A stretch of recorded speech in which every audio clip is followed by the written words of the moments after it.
figure you out. If I can have you now, then easy's what I'm about. I think you might be the wrong person.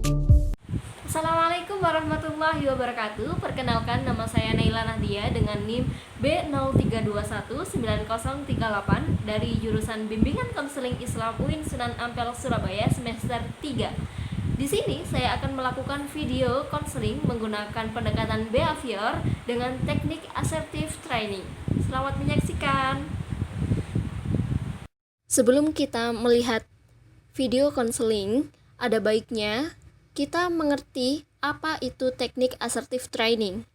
Assertive training sendiri merupakan teknik dalam konseling behavioral yang menitik beratkan pada kasus yang mengalami kesulitan dalam perasaan yang tidak sesuai dalam menyatakannya. Assertive training adalah suatu teknik untuk membantu klien dalam hal-hal seperti yang pertama, tidak dapat menyatakan kemarahan atau jengkelannya. Yang kedua, mereka yang sopan berlebihan dan membiarkan orang lain mengambil keuntungan padanya. Yang ketiga, mereka yang mengalami kesulitan berkata tidak.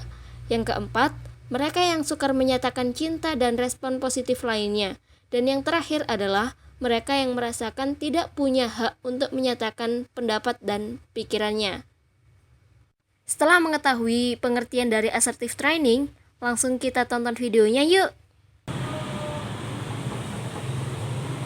Assalamualaikum. Waalaikumsalam. Silakan masuk. Ya.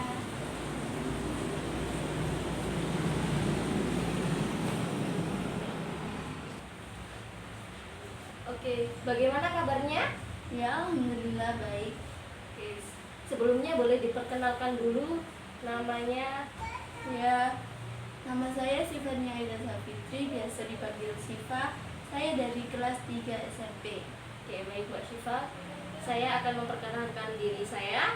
Perkenalkan, nama saya Naila Nahdia, biasa dipanggil Bu Naila. Sebelumnya, apakah sebelum kesini pernah melakukan proses konseling? Belum, saya belum pernah melakukan proses konseling. Baik, berarti ini adalah pertama kali Mbak Syifa melakukan konseling ya? Ya. Oke, jadi karena ini pertama kali, saya akan sedikit menjelaskan tentang konseling.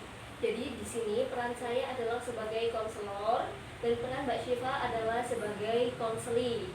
Jadi untuk konseling sendiri adalah proses pemberian bantuan oleh konselor kepada individu yang memiliki masalah, yakni konseli atau Mbak Syifa di sini. Kemudian untuk penyelesaian masalahnya itu tergantung oleh diri Mbak Syifa sendiri, seperti itu. Jadi yang bisa menyelesaikan masalah tersebut adalah tergantung diri sampean sendiri. Baik, bisa difahami? Bisa. Oke. Langsung saja boleh diceritakan apa masalahnya yang sampai membuat Mbak Syifa datang ke konseling. Iya, jadi saya itu mempunyai teman baik. Teman baik saya itu berlaku seenaknya dengan saya karena dia menganggap saya adalah teman dekatnya. Boleh diceritakan bagaimana yang dimaksud dengan perilaku seenaknya itu? Ya, jadi biasanya dia itu sering meminta jawaban tugas pada saya, berlaku seenaknya. Lalu dia kadang-kadang juga bisa mengambil barang saya tanpa izin saya.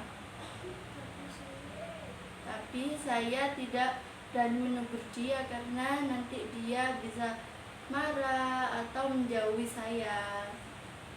Jadi yang bisa saya tangkap dari permasalahan Mbak Syifa ini adalah Mbak Syifa merasa memiliki teman yang seenaknya kepada Mbak Syifa ya, seperti sering memintai tugas, terus intinya berbuat seenaknya kepada Mbak Syifa.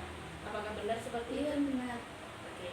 Baik, sesuai dengan masalah yang telah diceritakan oleh Mbak Syifa tadi, di sini saya akan melakukan konseling dengan menggunakan pendekatan behavior, menggunakan teknik assertive training. Teknik assertive training sendiri adalah digunakan untuk melatih klien dalam mengungkapkan apa yang dia inginkan, apa yang dia rasakan, seperti itu. Jadi yang pertama pertama kita akan menggunakan cara role model atau bermain peran, yang dimana di sini saya akan bermain peran sebagai Mbak Syifa dan teman Mbak Syifa, dan Mbak Syifa juga begitu. Ya, apa bisa dipahami? Iya. Oke, yang pertama di sini saya akan bermain peran sebagai Mbak Syifa dan Mbak Syifa melakukan peran sebagai teman Mbak Syifa. Di sini kita akan bermain peran ketika teman Mbak Syifa meminta tugas atau meminta PR, ya seperti itu, kepada Mbak Syifa. Silakan. Syifa, aku mau lihat tugas kamu dong. Aku juga belum selesai nih. Gimana kalau kita kerjakan bareng-bareng?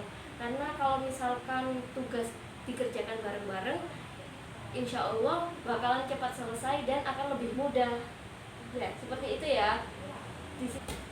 Baik, setelah ini kita akan bermain peran selanjutnya, yakni saya sebagai teman Mbak Syifa yang meminta tugas dan Mbak Syifa sebagai diri Mbak Syifa sendiri. Kita mulai ya. Syifa, aku boleh minta tugas kamu enggak? Maaf, aku juga belum selesai. Apa kita mengerjakan bareng aja? Kalau kita ngerjain bareng, pasti tugas itu cepat selesai dan akan menjadi ringan. Ya, baik. Jadi seperti itu ya Mbak Syifa. Kedepannya agar Mbak Syifa lebih mudah untuk mengungkapkan apa yang Mbak Syifa inginkan. Jadi setelah proses konseling tadi, bagaimana perasaan Mbak Syifa sekarang? Saya lega karena saya bisa mengungkapkan apa yang saya inginkan. Baik, karena Mbak Syifa sudah merasa lega, boleh kita akhiri proses konseling pada pagi hari ini ya. Iya. Jadi semoga kedepannya Mbak Syifa lebih berani lagi dalam mengungkapkan apa yang Mbak Syifa rasakan. Ya, seperti itu. Baik. Ya, terima kasih. Saya mau pamit pulang dulu. Ya, terima kasih ya. Ya, Baik, saya sama-sama. antar. Thank you for